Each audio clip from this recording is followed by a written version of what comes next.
जय हिंद साथियों, कैसे हैं आप लोग? आशा करते हैं मस्त होंगे। चलिए, आज हम आप लोगों के लिए साइंस के 20 महत्वपूर्ण प्रश्न लेकर उपस्थित हुए हैं, जो परीक्षा में बार बार पूछा जाता है।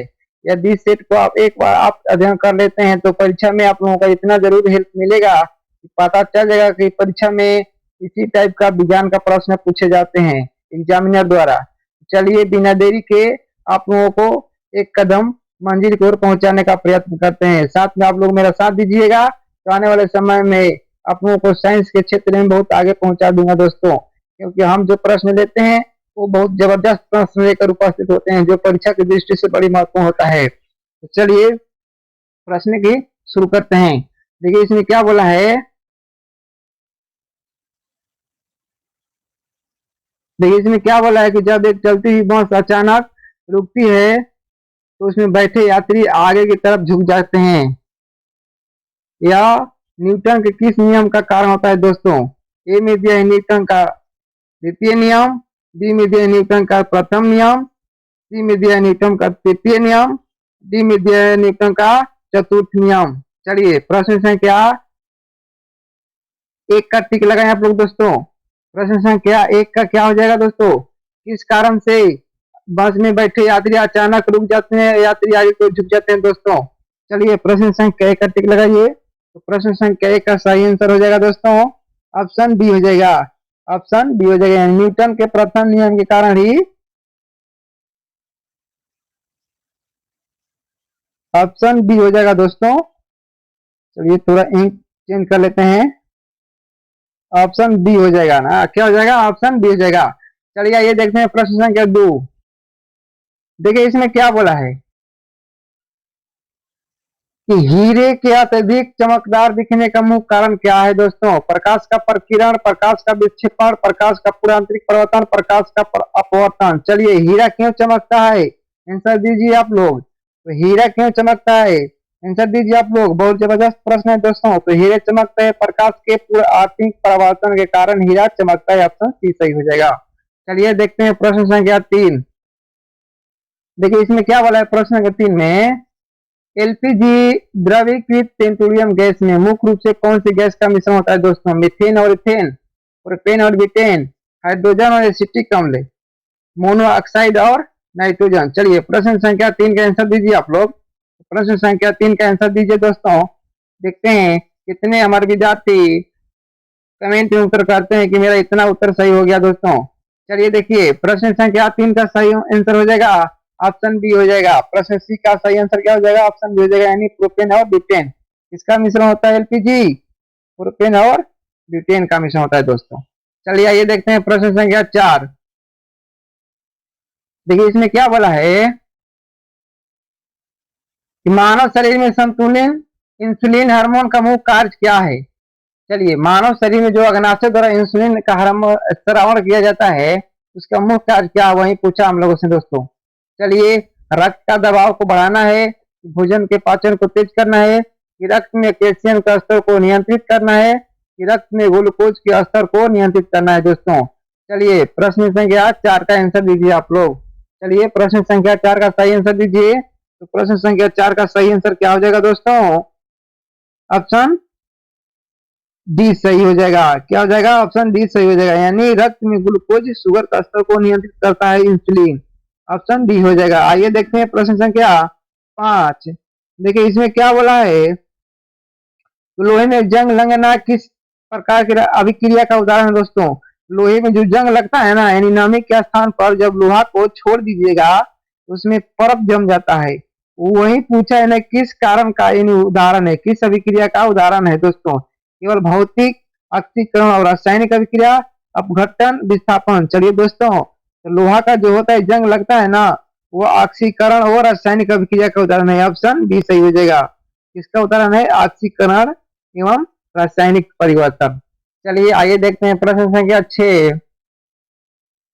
देखिए, इसमें क्या बोला है कि प्रकृति में सबसे मजबूत मूल बल कौन सा है?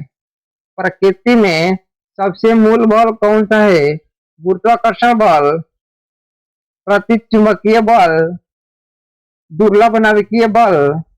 चलिए, प्रश्न संख्या छह का उत्तर दीजिए आप लोग।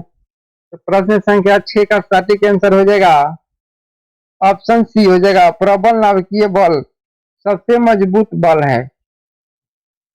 आइए देखते हैं प्रश्न संख्या 7। देखिए इसमें क्या बोला है, आपसे देखिए क्या बोला इसमें कि पौधे में जल और खनिज लवण का परिवहन किस ऊतक के द्वारा होता है? फ्लोएम के द्वारा, जाइलम के द्वारा, कार्टेक्स या एपिडर्मिस। चलिए पौधे में जो जल और खनिज लवण का जो होता है ना परिवहन द्वारा, तो किसके द्वारा होता है दोस्तों? किसके द्वारा होता है दोस्तों? जाइलम के द्वारा होता है। ऑप्शन बी सही हो जाएगा। किसके द्वारा होता है? जाइलम के द्वारा। ऑप्शन क्या सही हो जाएगा? ऑप्शन बी सही हो जाएगा ना। आइए देखते हैं प्रश्न संख्या 8। देखिए प्रश्न संख्या 8 में क्या बोला है, भूकंप की तीव्रता किसमें मापी जाती है दोस्तों? भूकंप की तीव्रता को मापने के लिए किस यंत्र का उपयोग किया जाता है? इलेक्ट्रोमीटर, बैरोमीटर, हाइड्रोमीटर या सिस्मोग्राफ। चलिए प्रश्न संख्या 8 का उत्तर दीजिए। तो इलेक्ट्रोमीटर मापने के लिए नहीं, भूकंप की तीव्रता मापने के लिए दोस्तों सिस्मोग्राफ का प्रयोग किया जाता है। ऑप्शन दिया है किसमें? ऑप्शन दिया है डी में।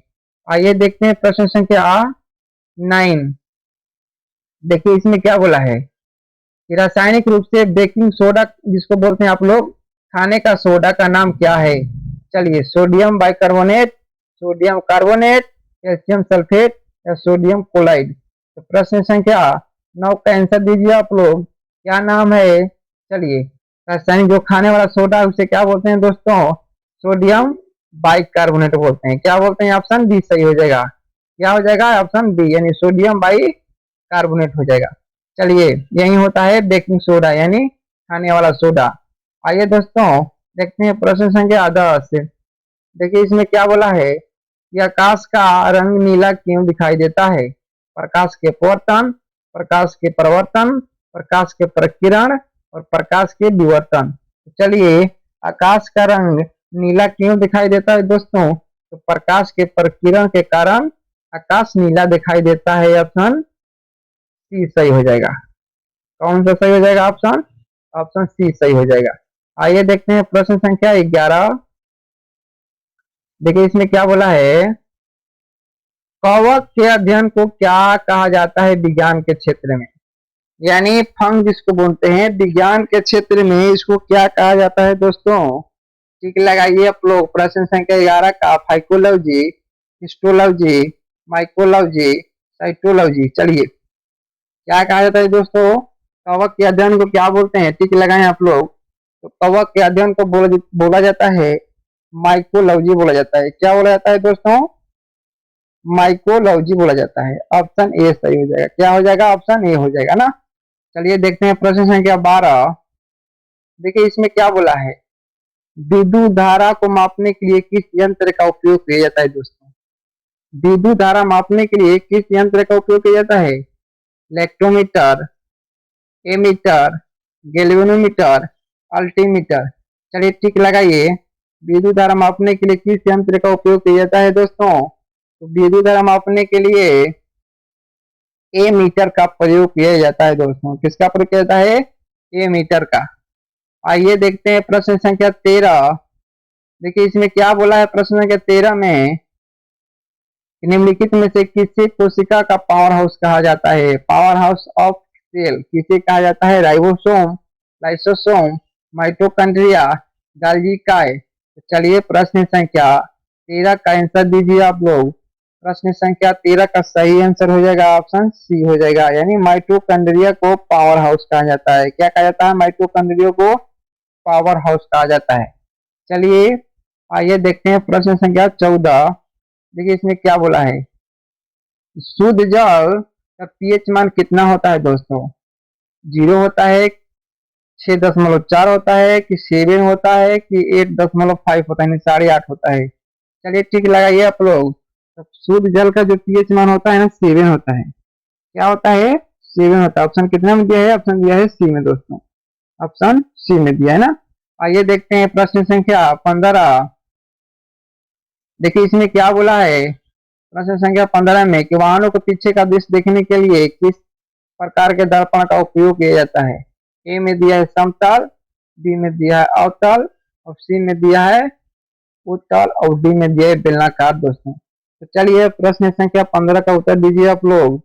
प्रश्न संख्या 14 के गाड़ी के पीछे यानी साइड मिरर के रूप में देखने के लिए उत्तल दर्पण का प्रयोग किया जाता है। किसका प्रयोग किया जाता है? उत्तल दर्पण का। ऑप्शन दिया है किसने? दिया है बी यानी सी में दिया है। आइए देखते हैं प्रश्न संख्या 16। देखिए इसमें क्या बोला है, मानव शरीर की सबसे बड़ी हड्डी यानी ग्रंथि कौन सी है? हड्डी नहीं सॉरी, ग्रंथि पूछा है। मानव शरीर की सबसे बड़ी ग्रंथि कौन सी है? पीयूष ग्रंथि, थायराइड ग्रंथि, अग्नाशय, यकृत। चलिए दोस्तों, सबसे बड़ी ग्रंथि कौन सी है? तो मानव शरीर की सबसे बड़ी ग्रंथि है यकृत। कौन सा ग्रंथि है? यकृत। ऑप्शन कितना में दिया है? ऑप्शन दिया है डी में। आइए देखते हैं अपना प्रश्न संख्या 17। देखिए इसमें क्या बोला है, यहाँ हंसाने वाली गैस का रासायनिक नाम एवं सूत्र क्या है दोस्तों? ए में दिया है नाइट्रिक ऑक्साइड NO, बी में दिया है नाइट्रोजन डाइऑक्साइड NO2, सी में दिया है नाइट्रस ऑक्साइड N2O और डी में दिया है डाइना नाइट्रोजन टेट्राऑक्साइड यानी N20O। चलिए दोस्तों टिक लगाइए आप लोग। तो प्रश्न संख्या 17 का सही आंसर क्या हो जाएगा? टिक लगाइए। हंसाने वाली गैस सल्फर ऑक्साइड जिसको बोलते हैं, इसका रासायनिक नाम वही पूछा है, क्या है दोस्तों? नाइट्रस ऑक्साइड हो जाता है। ऑप्शन सी में दिया है। क्या होता है इसका? नाइट्रस ऑक्साइड होता है। इसका N2 होता है। आइए देखते हैं प्रश्न संख्या 18। देखिए 18 में क्या दिया है, किस विटामिन की कमी के कारण मसूड़े से खून बहता है दोस्तों? चलिए क्या मस्त प्रश्न है। किस विटामिन के कारण मसूड़े में खून आता है? किस विटामिन के कारण? टिक लगाइए। Vitamin A, vitamin D, vitamin C, vitamin D दोस्तों। तो चलिए प्रश्न संख्या 18 का टिक दीजिए, आप आंसर लगाइए। यानी जो मसूड़े में खून आता है किसके कारण से आता है दोस्तों? विटामिन सी के कारण से आता है। किसके कारण से आता है? विटामिन सी के कारण से आता है। कितना में दिया है? ऑप्शन दिया है सी में दिया है। आइए देखते हैं प्रश्न संख्या 19।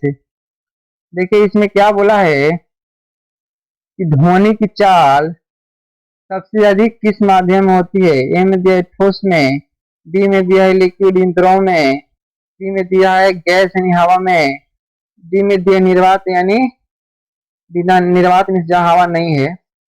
चलिए ठोस में, द्रव में, गैस में, निर्वात में दोस्तों। तो ध्वनि की चाल कहाँ होती है सबसे अधिक?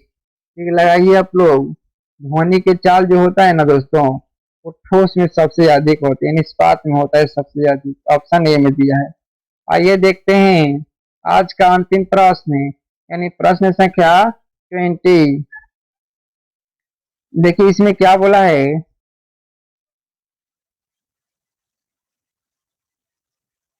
इसमें देखिए क्या बोला है आपसे कि तारों का टिमटिमाने का मुख्य कारण क्या है? प्रकाश का पूर्ण आंतरिक परिवर्तन, वायुमंडलीय अपवर्तन, एटमॉस्फेयर जिसको बोलते हैं, प्रकाश का प्रकीर्णन, प्रकाश का परावर्तन। तो देखिए जो तारा होता है ना, आकाश में ताकने के बाद में कभी टिमटिमाता हुआ नजर आता है, इसका मुख्य कारण क्या है? प्रकाश वायुमंडलीय अपवर्तन के कारण ही तारे से टिमटिमाते हैं ना। ऑप्शन कितने में दिया है? ऑप्शन दिया है बी में दिया है। क्या हो जाएगा? ऑप्शन बी हो जाएगा सही है। वायुमंडलीय अपवर्तन के कारण ही तारे क्या होते हैं? टिमटिमाते हैं दोस्तों। तो आज का ये मेरा छोटा सा वीडियो कैसा लगा? यदि अच्छा लगा हो तो हमारे चैनल को ज्वाइन कर लीजिएगा, शेयर भी कर दीजिएगा, साथ में एक लाइक भी कर दीजिएगा और अपने दोस्त के पास इसे शेयर कर दीजिएगा। मिलते हैं आप लोगों से नेक्स्ट वीडियो में। जय हिंद, जय